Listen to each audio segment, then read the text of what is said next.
السلام عليكم ورحمة الله وبركاته.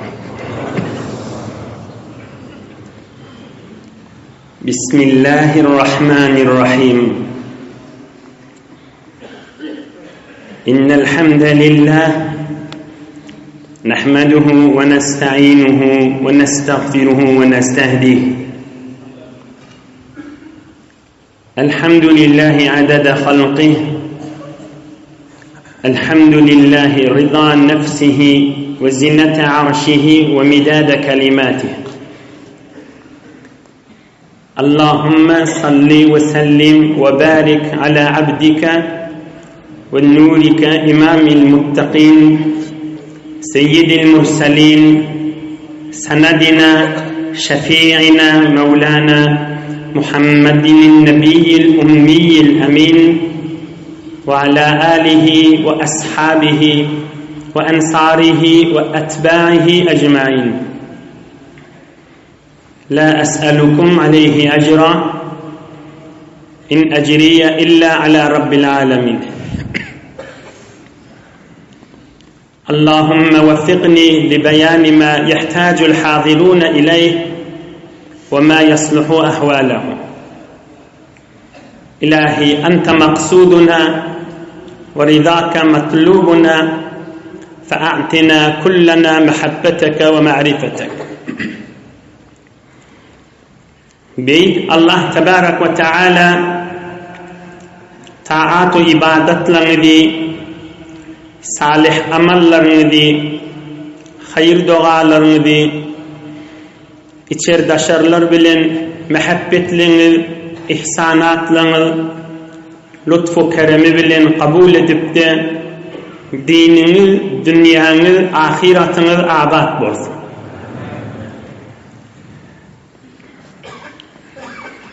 Aziz vatanımızda amallık, emniyetlik yörer, mehabbet yörer, bereket yörer. Canınız, malınız bereketli olup Huday Teala namarda zar etmesin. قال صلى الله عليه وسلم والله ما الدنيا في الآخرة إلا مثل ما يجعل أحدكم إصبعه هذه في اليم فلينظر بما يرجع. حديث صحيح رواه الإمام أحمد ومسلم. Hak Resulullah aytıptır: ey ummatum, size misal bilen düşündiriyen Allah bilen and içernidir peygamberimiz. Sizin biriniz barmağınızı bir derya batırsanız, rokon derya akarsulun hemmesi üyüşüp döküp bir okyanus, bir derya. Bir adam bir barmağını derya batırıp barmağını çıkarsa, barmağın näki öl, barmağın näki su, şu dünyanın misalıdır. Ol deryanın içindeki kalan sular da ahiretin misalıdır.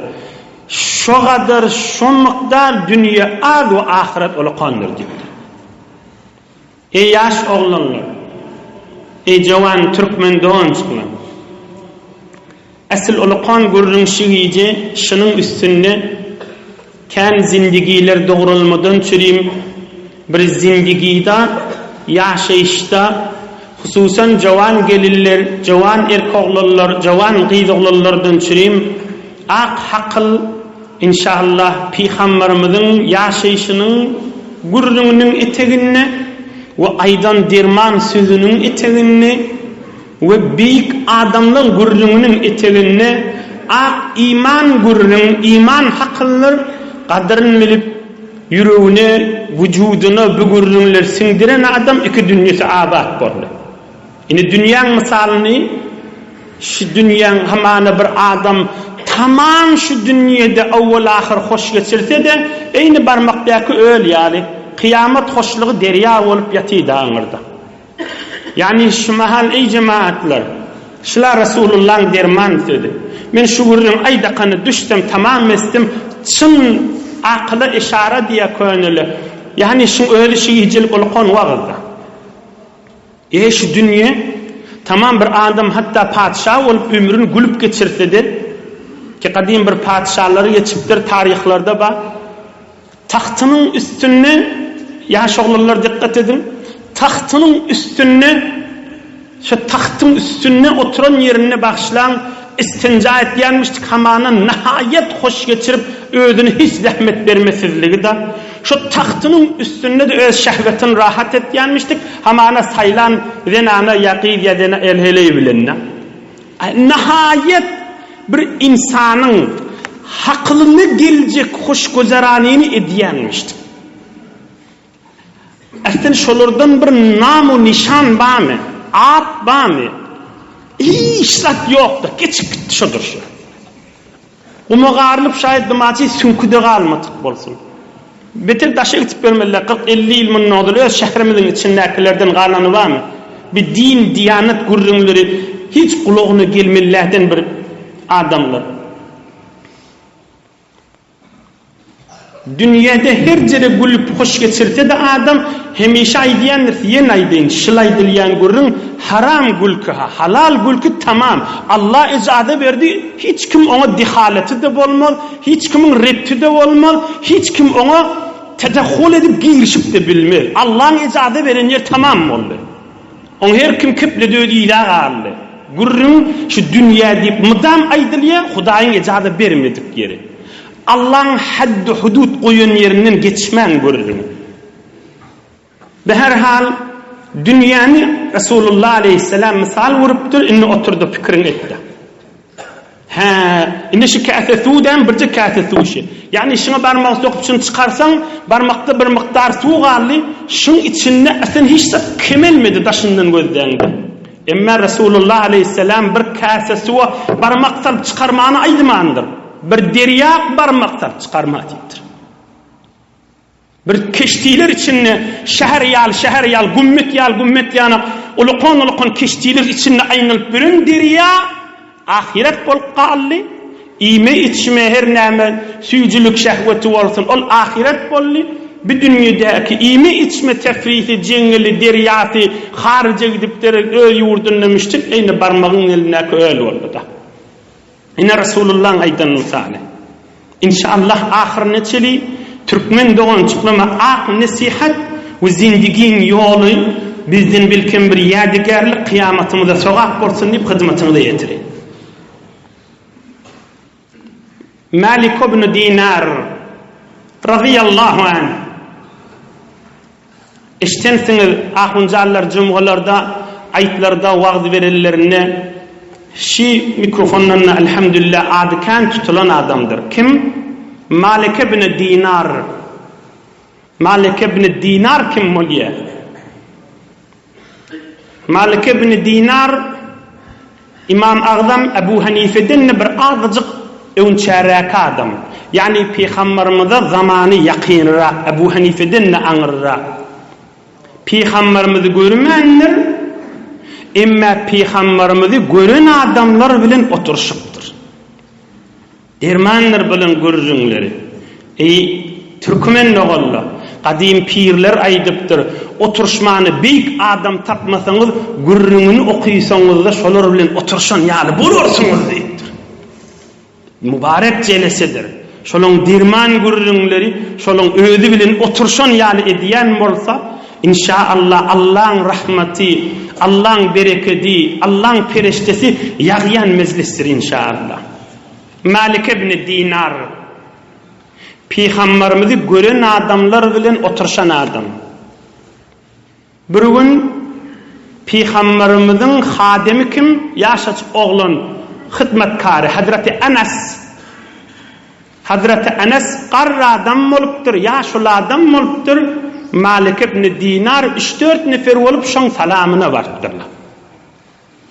Hazreti Enes de Resulullah'ın hadimi yaşlı adam oluptur. Peygamberimiz dünyadan geçenden 70 yıllar sonra hain. Hazreti Malik ibn Dinar ve 3-4 nefer olup salamına vartdırlar. Hazreti Enes şollara näme diýipdir? فنظر إلينا فقال ma aşbahakum bi ashabi Muhammed Resulullah sallallahu aleyhi ve sellem. Ye diptir. Ey cemaat, aydylan sözü özde. Ye diptir. Sizin yüzüňiz nahat peygamberin sahabalaryna meňdeşdipdir. Yoksa onlar sahaba değil ha. Peygamberimizi gören adamlar değil ha. Sizin yüzüňiz nadir sahabalara meňdeýädipdir. Bir sadda bir ýöne hem köýne ahun jarlam odul ýardymda ýokdy. Yani köýne ahun nädilimdiň bir ruh şartlygynyň süýmäýdym. Talay ahun taksir Misre bir wagt baranna Qahire'de bir şäherinde inşallah ýalňyşmasam ulamalarynyň biri Keýanış Abdulbasit Qari dowamyşdy ki oňdan sesli okuýan. On talay ahun taksir barýanmyşdy kamana gaýralin ol ulamalarda ilerliň marýanmyşdy. On deňelerinin geçenden soňra ol Arap ulamalary, Misriň ulamalary ýanky adam hewri geň diýipdirler, salamlaşak diýipdirler. On öwürlüp salamlaşanna talayaqun taqdir Allah rahmet etsin, Hudaý ruhun şad etsin, Allah cennet-i firdews ata etsin. Bir ömür Türkmen dogollary wagt nasihat berip dünýeden geçdi. Şoňa aýdypdyrlar şol Abdulbasit Qari dagy sen ýüzüňiň qadim ulamalaryň ýüzüňi meňdiýe geň görüp teberrük salamlaşdyk diýipdirler. Behar hal Eyni şu bir misal, bir köne takdirdarlamyň ruh şadlygyny süýnäýdim gelýli öz gurrunymydy. Malik ibn Dinar Hazreti Anas'ın yanına otuy qalar. Hazreti Anas aýdypdyr: "Ma aşbahakum bi ashabi seyyidina Muhammed sallallahu aleyhi ve sellem." Yüzüňiz naçyl sahabalara meňdeşýär diýipdir. Peygamber gören adamlyň, yani ol Ebu Bekir, Ömer, Osman, Ali, İbn Mes'ud, olary yüzüňiz meňdeýär diýdi. Aham näme diýipdir Hazreti Anas? "Inni la ad'u lakum fil ashar." İnşallah indemmeýlek seläliklerde size dua ederim diýipdir. Qadim ulamalar, qadim pirler, yani sahabalar, Peygamberin şägirdleri şu döwürlerde we ondan bärilerde beýik daýal ulamalar kimi gowurýan bolsalar selälikde turup şolara dua etýänmişdikler. Ýadegarlyk menden Allahyň alanşy. Amana Ebu Hanife mezhep başmyl gowurýan adamlaryny ýadyna salyp falanidir diýip tahajjud namazdan soň daň atmaqa selälik wagt aradaýda haşit tahajjud gije türk nefil namaz okulmaýarmy? Şonuň ýerine dua edýänmişdikler. O şolara da Hazreti Anas aýdypdyr: "Inni la ad'u lakum fil ashar." Selälik wagtlarda size men dua ederim diýipdir. Şonuň ýüzüňiň nuraniylygynyň gowuryp. Kimin? Hazreti Malik ibn Dinar gurrun şonuň üstünde. Hazreti Malik ibn Dinar radiyallahu anh şoň bir aýdan sözü bar, men bularym mukaddeme edip şo benden aýdan sözüni gyzyla gaplap hyzmatyňyza ýetirjek bolýarna, altyna gaplap.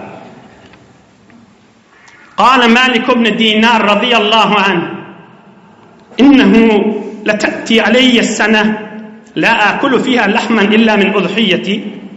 Kaza fi tarikh al-Islam lil-Imam Allama az-Zahabi at-Turkumani.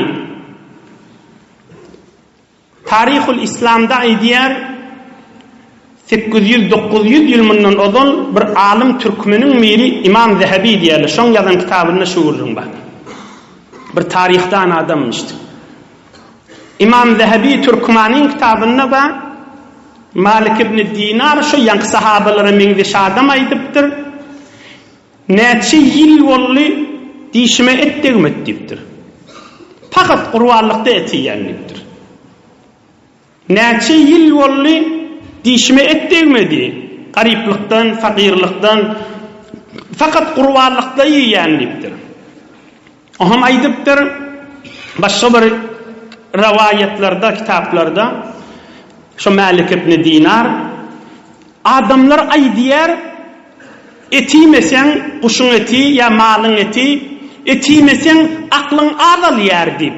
Men 20 ýyl bäri diýişme etdigenak aklym mümkünne känelli azalan zady ýokdy diýip Malik ibn Dinar aýdýanmışdy. Adamlar gurrun edýär. Guşti sefid ya guşti qermez, malın eti ya kuşun eti, ağıt qızıl et bolun iymesen haqqını azalıyar. Divay diýerler. Men 20 ýyl berdi işime etdigine qurbanlykdan maşşallah, emma men haqqlym öňkünki we haqqlym känelli dem elhamdülillah diýipdir.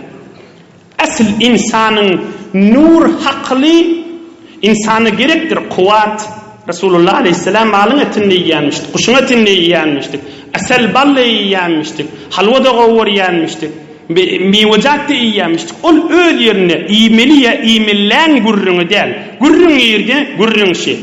Asl insanyň haqqlynyň kemelmegi, nurunyň kemelmegi, bereketiniň kemelmegi, faramuşkar bolmagy günah bilendir. Ýöne falan zat iýmek, falan zat içmek bilen mukadiýamaly. İnsan neçe pak bolsa, pakize bolsa, insanyň nur kendir, bereketi de kendir, mehabbeti de kendir, hafizesinin nuru da kendir. İnsan neçe günahly ken girse faramuşkardyr, her näme ýasyn. Bir näçe istidady zihniyeti şayet bar bolsun, Allah onu yaradypdyr we şo iyi biçen zatda şayet kuwat bolsun. Emma kulli zindigisinde erhiliğin arasındaki mehabbette, iki doğunun arasındaki mehabbette, kulli zindigin içindeki faramuşkariyeti, eğer günah kânet yanmasa faramuşiyeti artar, unutması artar, aklı azalar. Şayet bir radımını fakat yaşul okuyan radımına şayet derinliği kalsın. O Allah'ın bir tabiatını veren radı. Ama şun nuri günmüğün adalıyer. İnsan özünün hoşluğunu halallan özdemelidir. Asıl vurun şun sünneti. Geleyli Resulullah aleyhissalatu vesselam'ın derman yaşayışına bolun vakıyan. Gelin bir kervennel bir nefer, o yani tarihte, tamam tarihte aydanna vefdu Abi Sufrah radiyallahu anh diye kerven mulk geldi deyip bir nefer aydiyer. Taqriben bilin görüyen tarihlamızda şi mübarek celesede aydılacakta 62. yaşta ahir kaydılacak hizmetinde yetirilecek kerven, birci kerven geliyer, ol Peygamberimiz hacıdan gelinden sonra inşallah on Peygamberimizin hacısını aydamızdan sonra iyidinden aydır. Yani taqriben gelin kervenin gurrunu şıl adamının tamam oluyor. Birci tane ya iki tane kerven var yani. Gelin gurrumumda. روى ابن عساكر رضي الله عنه حدثني أبي عن آبائه أن أبا صفرة قدم على رسول الله صلى الله عليه وسلم على أن يبايعه. أبو صفرة diyen bir adam uzun boylu, sarı yağıl, sarı ulukan oğudun giyimli, oğudun egin maşlı, açık dilli, oğudun yüzü özlü, heyvara cahili devruğun vezzab, oğudun sesfilen Medine-i Münevveraga Resulullah Aleyhisselam'ın mübarek huzurunu, mübarek kolundan tutmak için geliptir. فَلَمَّا رَآهُ النَّبِيِّ صلى الله عليه وسلم أعجبه من جماله. Heyvara uzun boylu oğudan adammış. Peygamberimiz Aleyhissalatu vesselam şoň owodan qattyna, owodan ýüzüne, owodan egin maşyna aňalypdyr.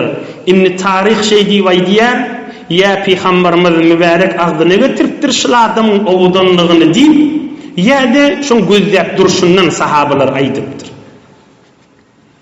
Hum Peygamberimiz Aleyhissalatu vesselam aýdypdyr, salamdan soňra, hal ahwaldan soňra sen kim bolýarsyň diýipdir.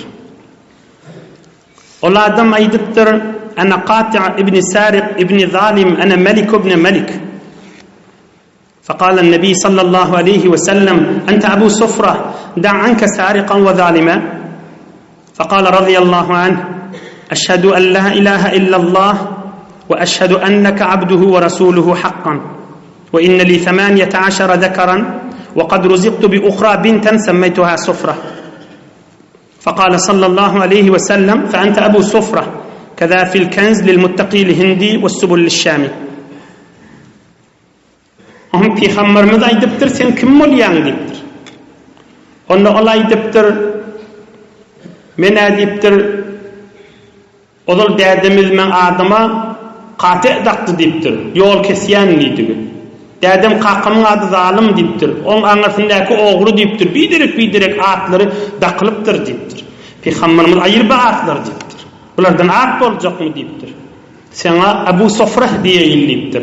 Sarı yağız, sarı doğru olansan bir manası sarı yağız adam deydiği, bir manası sofra diyen kıydın derdesi deydiği.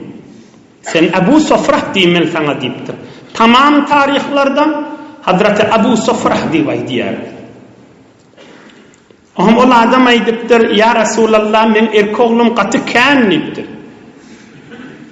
18 erkoğlum var deyiptir. Bir kıydım molli, şon adını da Sofrah taqıptım deyiptir. Ohum Peygamberimiz aytiptir, ha deyiptir, men yan aydanım, onu doğru sen adın molliye, sana Abu Sofrah taqayil deyiptir. Ohum Hazreti Abu Sofrah, uzun boylu, ovadan adam, Müslümanlıkta Peygamberimiz Aleyhissalatu vesselam'ın mübarek elinden tutup kelime-i şehadet aydıptır. Yine tamam tarihlerde yine şu miktarda aydıp tamam ediyor. Ben birbirinden gurrunu bir mübarek celesede hizmetine yetiriyerliğim iki rahat için. Biri şıla adam Resulullah Aleyhisselam'ın elinden tutan adamın oğulları dine katı hizmet etiptirler alan hizmetine yetirer. Şolun hurmatına ve bir de ey yaşoğullarla insanın puli, mali adamı kıstacak bolyanlar günah etmege. Müslümançılıkta mert bol, pulun sebep bolmasın haram işe, günah da barmağına. İnsanın bir makami, bir oturan yerlerde işi, bir riyaseti, bir müdiriyeti ya bir elini hudkar oynap durulluğu bir neçe yerlerde sebep bolýar adamın günah etmegine. Adamın günah etmegine sebep bolýar adamın bir makami oturan sendilisi mi? Müslüman ona ağlanmaz. Yeni bir adam günah etmege sebep bolacaklardan biri adamın avadallığıdır. Adam ödün aynadan gözlep şeytanı vasvasa ediye, ey cemaatler, ey yaşoğlallah, belki men şuurluğumu tamam hivulması bir Türkmen doğan çıkmam eşitse de. Peygamberimiz Aleyhisselam ödün aynadan gözlerini aydiyanmıştık. Allahümme hassin hulqi kema hassanta halqi. Hudaya meni ovadan yaratışın yanıp, men ahlakım da ovadan mulsun yanmış. Ama şeytanın vasvasatı onu Allah'ın zikretmeyi yattan çıkarıyor, günah ettirecek bolýar. O adamın avadallığı, adamın pulunun kârligi, adamın verenligi, adamın oturan mizi sendelisi ya amzası, çon elini bir kudret bağ olsa adamı günah barması ansatrak bolýar. Ohum bir adam avadallığı bilen, uzun boyluğu bilen, o da şu zaman bilen bir dihen olacak şu Resulullah Aleyhisselam'ın zamanı. İkisi bir cahiliyet zaman morttur da. Günah etmek ansat dökülüp diýilýän bir zaman. Yani özünü İslam'da, Müslümançılıkta saklap, oğullarının bir büyük adamlar dörettir. Oğullarının büyük adamlar dörettir. Oğullarının biri Hazreti Divaydi'nin, Hazreti Muhalleb. Geçen hafta bir gurrun geçenler gözü oyuluptur Samarkand'ın cenginini deyip ay bu adam üstümeni digmeye diyenini vermem. Şıl adamın oğlu şu. Hazreti Abu Sofra'nın oğlu. Habareç deyip bir millet geçendir. Habarec. İşte nereden tarih okuyarlı has bilyenler. Hazreti Ali radıyallahu anh'a nauzu billah kafir diyenmiştikler. Hazreti Osman'a kafir diyenmiştikler. Öyle de Kur'an okuyarlar. Habareç diyelim. Şu milletin üstüne düşen bir kesir kılıçmıştık daşı. Hazreti Muhalleb. Allah ondan razı olsun. Şu milletin üstüne Müslümanların arkası olup bir kesir kılıçmıştık.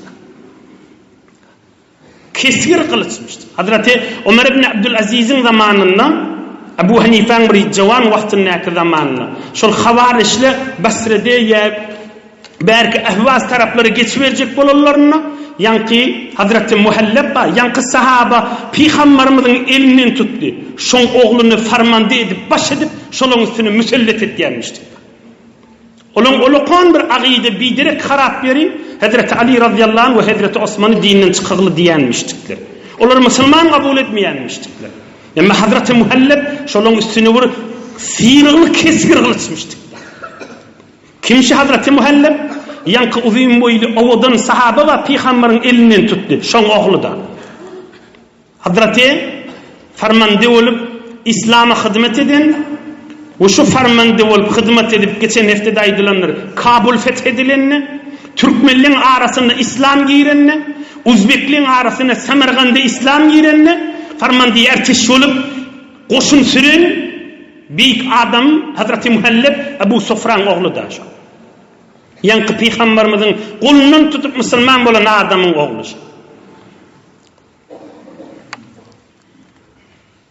İnişli adam şu yankı Ebu Sofran oğlunun gurrun hanı. Bir gün Malik ibn Dinar'a sataşıptır. Malik ibn Dinar da yan dislap gurrun geçendir. Peygamberimizin sahabalarına men 20 yıl ver dişime ettiğin ak diyen adama görttürlü bir-birini. Bula bir farmanda adam azamat bilen yürüyenmiş, haybat bilen geziyenmiş, köplerçe ertiş bilen mıdam anırda verdi. Bir gün bir Müslümanlığın şehrinin içinden şu Muhallab diyen adam bireme yürüymesi kaykırmarak yürüyüp bariyenmiş. Malik ibn Dinar evinden çıkıttır. Malik ibn Dinar büyük evliya adam yankı farmandan evinden çıkıttır. Yankı o farmandan Müslüman adam, hadım adam. Havarişleri kırın adam birbirinin evinden çıkıttır. Ahım Malik ibn Dinar aydıptır. Ama alimte enneha meşyetun yekrahuha Allahu azze ve celle illa beyne sattayn. Hayt adam deyiptir Malik ibn Dinar ona aydıptır. Biter kaykırıp yürüyümü deyiptir. Azıcık pespel oldu yürüy deyiptir. Ahım ol yankı farmanda aydıptır. Meni tanıyan mı sen deyiptir. Odallı kan geçendir şu gurrum. Tanıyan deyiptir. Malik ibn Dinar ona aydıptır. Sen qaw tanıyan deyiptir. Ahım ol aydıptır. Men kim olyan deyiptir. Seni beter qaw tanıyan deyiptir Malik ibn Dinar. Evveluka nutfatun madira ve ahiruka jifatun qadira ve ente tahmilul adira. Sen deyiptir belli deyiptir. Bir neçe yıl mından odal forsu suudun deyiptir. Bir sperm bir menidin deyiptir. İşte içkin yere maslak bolup kabra girecek deyiptir. Oşan arasını da eçeganda aşağılandı ol deyiptir. Ondan başka ne mi kadiyan ödünü deyiptir. İnni bu qaw farmanda näme deyiptir. Cemaat inni qawluq işta daha. Şayet zihniniz harap bolsun. Bu qawluq däki deyip. Yok qawluq mın cevabında. Bir Müslüman koşunu sürüyen adam näme deyiptir. Araftani haqqal ma'rife. Ey Malik sen doğru aydiyan meni qaw tanıyıptırсың sen deyiptir. Sen aydiyanın doğrudur deyiptir. Fen kesara. İnlaptır yönü yank farmanda. Fen kesara. İnlaptır da. Sen aytışın doğru deyiptir. Bir jere gidip kaykırıp yürüyüp birce yerde Hudaý ejazet berdi deyiptir. O da yerde kafir bir gaptal, Müslüman bir gaptal. Arada uruş varsa şonda şu jere kaykırıp yürüyüp bolýar. Kafirin hawasını alar ýaly. Ondan başga wagt Müslümanlaryň arasında kaykırıp yürüýmeler deyiptir. Araftani haqqal ma'rife. Ey Malik doğru aydiyan deyiptir. Sen meni doğru tanıyıptırсың deyiptir. Men bu mahalky ýöne kaykırıp yürüýenim Allah alamy deyiptir. Sen aydiýanyň doğru we men yürüýüşim iştiba deyiptir. Bijirek yürüýmek fakat Müslüman kafirin arasında yürüyüp bolýar deyiptir. Tekebbürlige ýok deyiptir. Şike faýdan kim? Hazreti Ebu Sofran oğlu. Şigijiki Hazreti Ebu Sofran'ı fakat ewlatlarynyň hatirasyna we öyle oğudan adam bolup imanna qaýym bolanyň hatirasyna şu mübarek jelese hyzmatynda ýetirilipdi. Oğlu koşun süren büyük adam bolup şu ýagdaýda da Malik ibn Dinar'a doğru aydiyan diyen adam. Ey yaş oğlanlar, ey cavan dostlar. Asıl insanın izzeti, ululuğu, kovzedip yürüğünü yatışı kefi. Hemişilik gününmesi. Neyinki bir gün gülcevi, hemişilik. Dünyadan geçenden sonra, evvela dünyada bakan, ve dünyadan geçenden sonra kabrına yatıkan, ve kıyamatta. İnsan şu üçüsünün hoşluğunu tapacak olmalıdır. Hem dünyasına, ve hem kabrına, ve hem kıyamatına. Şol izzet, şol hurmat, şol ululuk Allah'ın yanına bolsa adamın yanına da hut bu hut bolur. O da neymen bolýar? Tekebbürlüğü ayırmak, bakilçılığı yüze çıkarmasızlık ve emmesinin muhim näme? Günahın iyidini gezmesizlikte. Günahın iyidini gezmeler. Günah var, şun iyidini gezmeler. Hamana bir yerde bilyen bir oturuşuk var, fakat gıybet ediliyor da barma. Bir oturuşukla da fakat töhmet ediliyor. Ya bir adamlar var, fakircik tabiatı kuruluptur da. Hiç öz aybına gurrun etmeye, fakat onun aybının gurrun da. Fakircik özde mescidin kastını oti, ya bir dükkanın kastını oti, ya hiyabanın uğrunu oti, ya öyünü oti. İşi şon yanına barsan sen ya gıybatına havva diyemel, ya töhmetine havva diyemel. Töhmet dediği etmediği işini aytmak da, bilyen şu günahın iyiliğine olacak olsa barma. Şona mert bol. Ine şi olukon mertlik taş. Yankı Hazreti Ebu Sofran oğlu var. Yankı büyük alim Türkmenlerin arasını da giyirttir diyenim. Yurva enne raculen şatamahu felem yerudde aleyhil muhelleb. Fekile lehu lima halimte an? Kale lem aharif mesavih. Fekerihtu en ebheteh. Yankı adam bariyanmıştık. Ebu Sofran oğlu. Yankı farmandı. Evinin bir çıkıp bir dağda kaharı varmıştık. Ağzına gelen kefine aydıptır. Muhellebüge, farmandaga. Ağzına gelen kefine aydıptır. Hiç tat diye nakliye şun yüzünü deyip du diyor. Ahım ertişin içindeki bir aydıptır. Sen ne mi zat diyemedin bana deyiptir. Ey cemaat ne mi diyem mırsa oğuşal adam. Hazreti Ebu Sofran oğlu ne mi diyem mırsa oğu. Mine bir adamı tanıyamak deyiptir. Şıl adamı tanıyamak şu bana sevip duran adamı deyiptir. Ohum şunun bir şıl adamı tanıyamansam şunun aybının da nämedigini bilemek yalandan şuna sevmege Allah'tan korkuyan deyiptir. Sen ödün şey etmeyen mi? Sen ödün näme demi diyecek deyiptir. Tanıyamak mı deyiptir. Lem a'rif mesavih ve kerihtu en ebheteh. Men şunu tanıyamak deyiptir. Şun günahlerin menle özülen sanaşsam olacak deyiptir. Näme olan? Näme olan? Sen ödün şey etmedin mi? Sen ödün näme etmedin mi diyecek deyiptir. Şun näme diyeceğimi bilemek deyiptir. Şun etmediği işini aydarın ve Hudaýyň ýanynda günahkar bolaryn mukam deyip hiç tat diýemek deyiptir. Ine asıl hurmat asıl musulmançylyk şun üstünde. Asıl musulmançylyk şunun üstünde. Asıl musulmançylyk şunun üstünde. Ödümden çürüyüm ey yaş oğlan. Ey sözüm eşitýän we ey kepleýän. Asıl musulmançylygyň gurrunu daşy. Musulmançylygyň umrusynyň içinde ýyligi senin hyzmatyna aýdylyp durandy. Bir erhili ya gelmeni ütüye ya aslında bir ziyareti ütüye diyelim. Hazreti Sultan Bayezid'in ziyaretine ütüye. Hurmat deyip, ziyaret deyip bariye gitşin gelşin davalaşıp kalmagallaşıp gidip geliyor. Haydi İslam'a diyer şunu. Aya Allah bize şuna diyer mi? Aya din bize şuna diyer mi? Yani deyip insanlar dinle daşı yaşamalı. Yerde sokak gözlemeli. Haysi kıyamatım deyip, haysi sogap deyip, haysi bereket deyip gidilmeli. Ya her bir şöcürük bir teverrik barlayan yer bolsun hamana. Ya diri ya ölü. Kur'an okuyacak, ruhun şad edecek da. Emme yol boyun yaşatadı otiqa gitşin girşin narahatçılık, davatçılık da var. Hiçbir kahar yutma, hiçbir gıybet etmesizlik, hiçbir töhmet etmesizlik.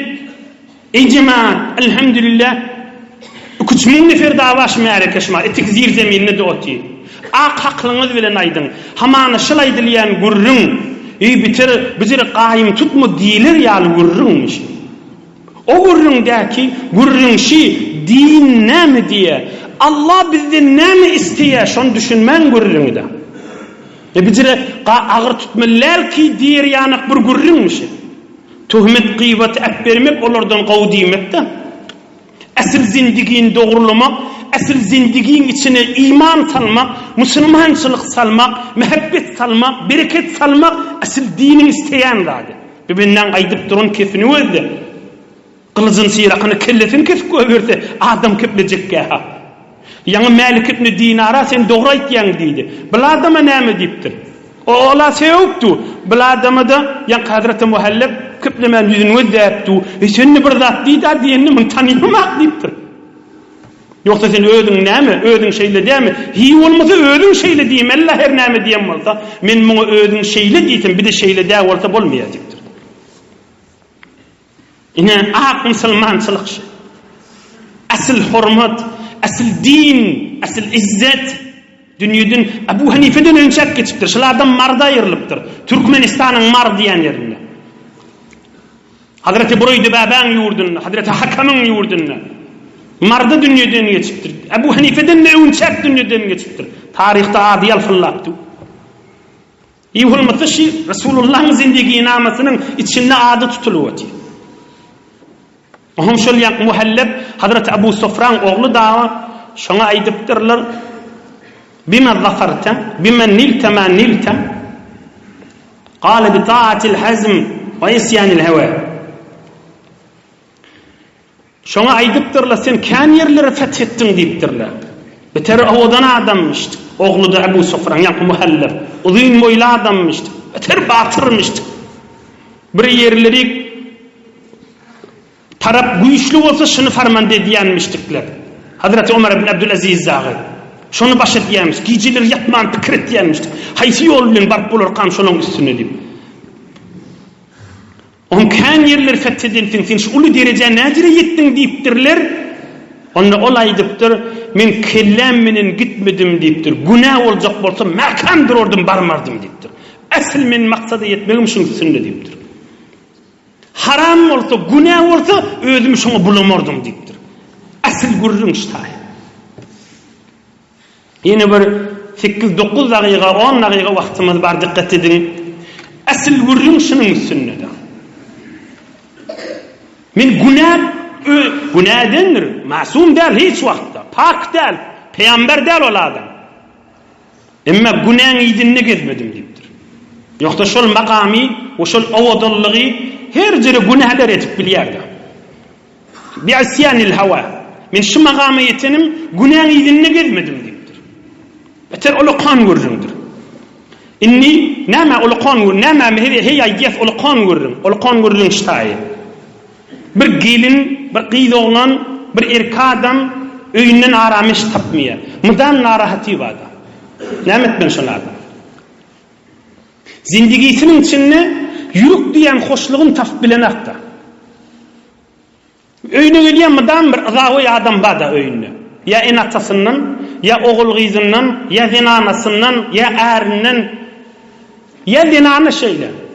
Öyüne bir ızavi ba, zindigi hiç lezzeti yoktu.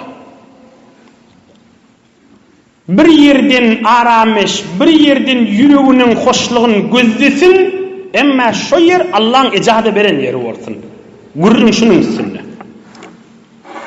Huday icazı veren yeri olsun. Huday icazı veren yerde olsa, ulamaların maslahatlaş, aya senin üstüne şamil buluyen mi?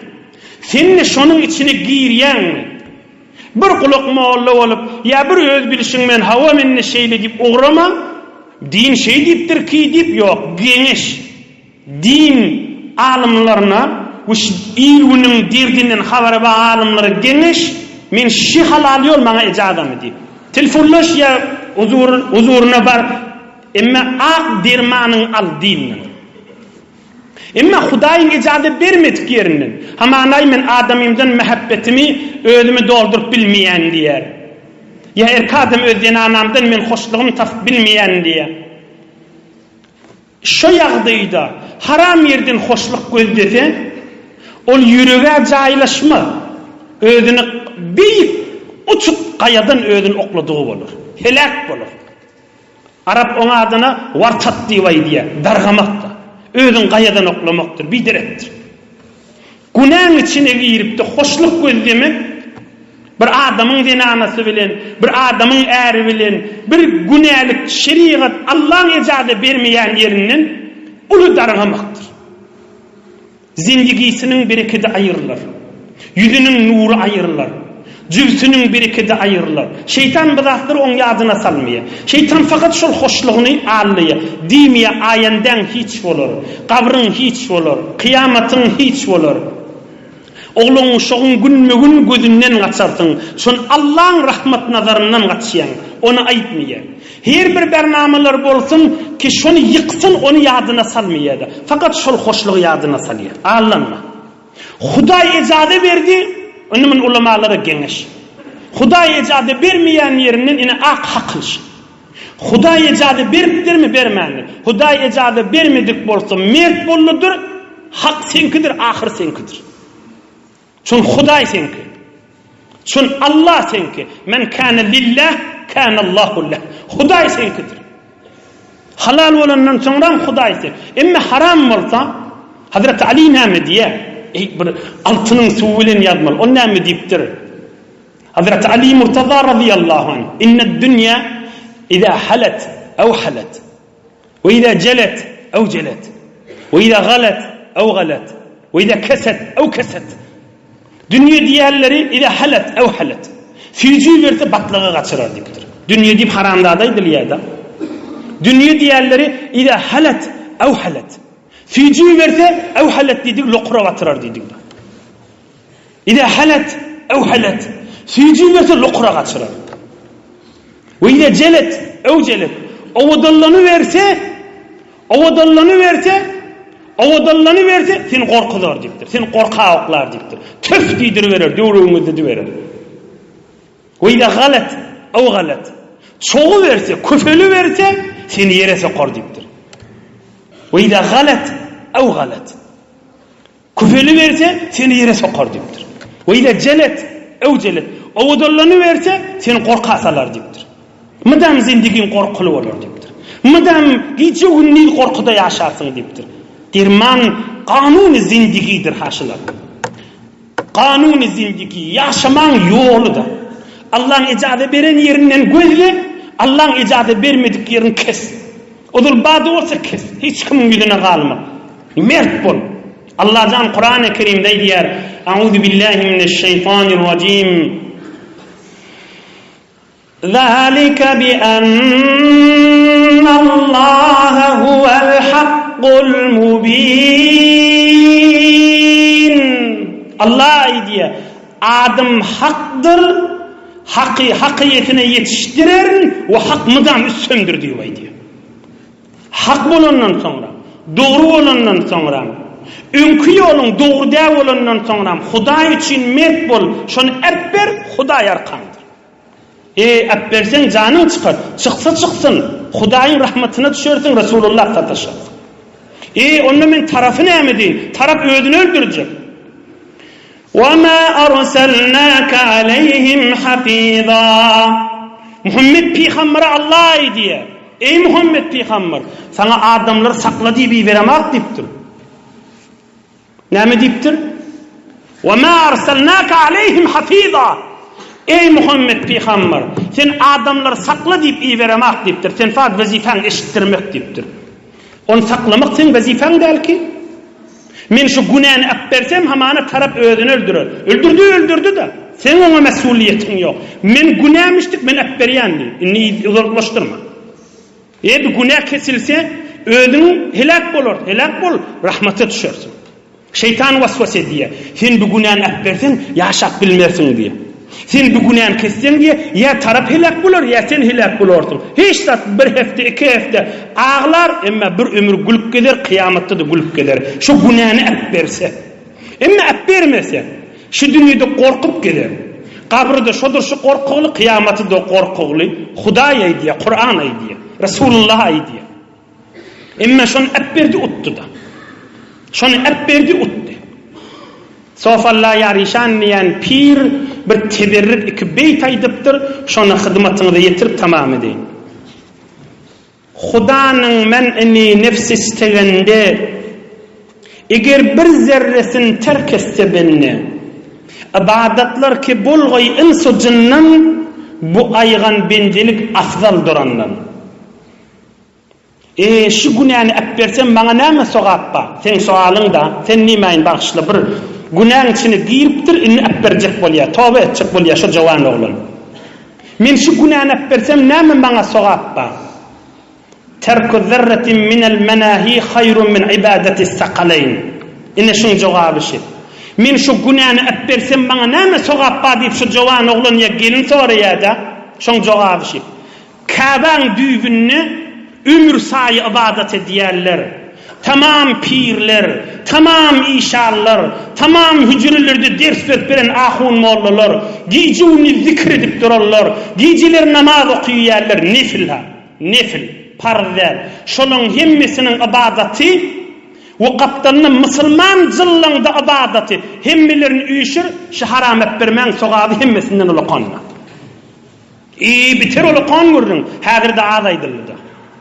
Biter olu kan vurun, hazırda ağdaydırlı. Şunu soğab etmek amanışmahal, bir tesbih sanamak ansat, umra gitmek ansat, yol açılsa pulluk uğra vermeli. Ama o haram etbercek bolsa, mert iman gerek kalpta. Soğup dursun ve onu etbersin. Bir haram etbermek, ulu pirlen kerametinden ne güçlüdür. Tamam o adamların ibadeti, insanın o cinin ibadetinden bir günah etbermek soğab kendi. İnhe yankini mek bulup etberdi değil mi? Ulu ibadet kazanıdı. Allah yaşayışına da bereket versin. Huday iman bağlılığından hiç kaysını ayırmasın. Huday zindigini muhabbetten dolu etsin. Huday Teala namarda zar etmeni, mataç etmeni, rahmet yağıllar iyi verin. İyilgun vatanımız emniyet bereketten dolu olsun. Bir alhamdülillah kul vallahu okuyayım, ötülün ruhunu da bahşedeyin. Hususen Hacı Ahun taksir, Hacı Muhammed Ahun Abidi Kor taksir can. 30 yıllar radyon üstüvelen Kur'an-ı Kerim'i tefsir edip dünya yayradan adam. Tefsiri Kur'an-ı Kerim, tefsiri Abidi deyip Türkmen dilini yazıp dünya yayradan adam. Bu şimdi mübarek celese de Dislat başlananla tefsir Abidi aydılar deyip şu benden kitabını okulup başlandı. İnşallah bir neçe hatime Kur'an-ı Kerimler var. Şu benden mahsusen ruhuna ve beyleki merhumların ruhuna inşallah bahşeder o kaberin elhamdülillah.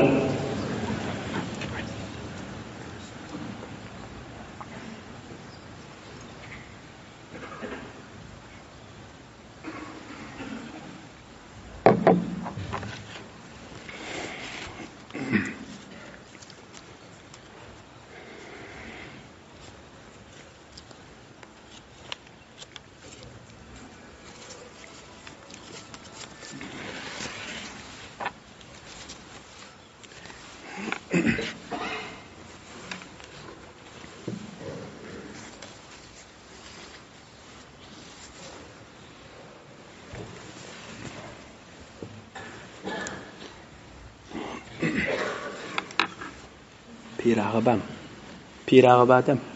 Pirağı ilahi amin. Bir neçe maridimiz var deyiptirler. Rahmet yağılları kan dua edin deyiptirler. Merhumlar ve hemmelerine dua et. Bir günahı müptela yaş oğlun, yaş gelin giydiler olsa şunları dua et. Huday etbermeklerine kuvvet versin. Adam yalınışar, günlü de yalınışar. Ama iyiliğini gezmesin. İlahi amin. İlahi amin. İlahi amin. İlahi amin. İlahi amin. İlahi amin. Amin can Huday. Resulullah'ın siretinin bereketini, rahmetini, rahmetler yağdır can Huday. Nur iman. Amin can. Amin ya ilahel alem. Rahmetke ya. Berekallah hemmende. Yoldaşlığının elinden tutavori.